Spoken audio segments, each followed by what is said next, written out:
I thought about a concept that I actually came across on TikTok, which was YouTubers are make bad friends because they just stop hanging out after a while. Funny part is, after making 500 some videos, I have drastically seen my social life change. My name is Turab. I make videos about emotional intelligence every day. My mission is to inspire the next generation of leaders to make sure that their concepts are socially intelligent. Is it a bad thing that growing as a human being necessarily means different friends? Does growing as a person necessarily mean having different friends? Well, I think it does. Because the philosophies of every single person in our life are not necessarily going to grow at the pace that ours do. And that leaves plenty of room for discomfort. I warn you that on the path of personal development, if you do indeed believe that you deserve that in your life in some capacity, to realize that the level of connection, the level of experience, the level of novelty that you'll be looking for is going to change, and drastically. The term that I came across in Nine Figure Mindset, a book by Brandon Dawson, who is, I think, the CEO or some partner or something in Cardone Ventures, is entrepreneuraholic. Entrepreneuraholic, something like that. It means to seek addiction in doing the work. I worry that someone that is so compassionate and someone that is so caring and motivated and free in life may have a change of heart by virtue of enjoying the growth so much, to the point where associating with the same people is not nearly as entertaining, to the point where perhaps those moments in life where we do feel lonely, we don't necessarily want to call or have someone to call. Now, this to me is a bit of an inflection point when it comes to the development of self. That humans are incredibly social. We necessarily require communities. We necessarily require friends and love in our life to feel satisfied. The pursuit of growth, the pursuit of success in modern society depends on our level of communication. It depends on our social skills and our circles.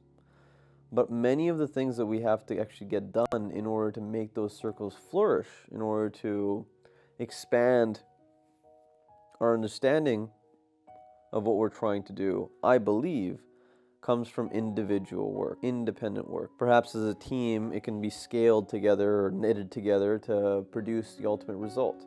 But when we don't have the team, when the work still needs to be done, those hours necessarily need to be spent in isolation in order to get it done efficiently. Now, what does it require to stay balanced despite having goals that need to be satisfied with tremendous amounts of alone time? It means building in specific things into our life that will force us to be social. Ideally, with the people that know us best. Ideally.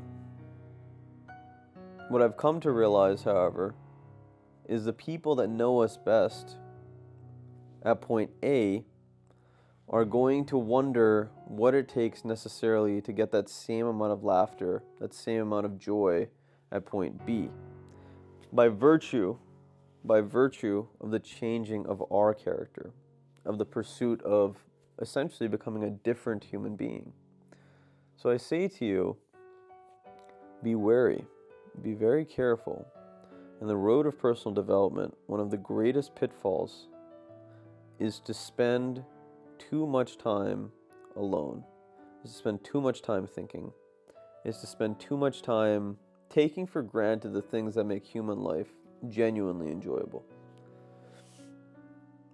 To build out a life that necessarily includes that joy and laughter, scheduled in, is a point that I'm getting to in my life currently. About 4 or 5 months ago, I said to myself, yes, if I have meetings almost every other day and I meet enough people and I create enough opportunities and I do enough interviews and I grow my teams enough, that I will be satisfied because I'll be moving towards my goal. But my goal was not necessarily complete. And that's the beautiful thing about an evolving life. We're allowed to be wrong. The key to emotional intelligence is knowing how we are wrong and how to augment it.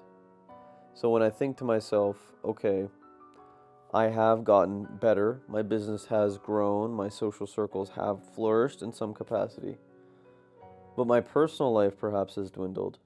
I think to myself, I need to necessarily rearrange my list of priorities. I need to necessarily probably spend more time building out that love and that connection in my individual life to make it so that the other things flourish equivalently. Difficult to do, sure, but possible. Now, what I immediately think to myself is that it's going to require an amount of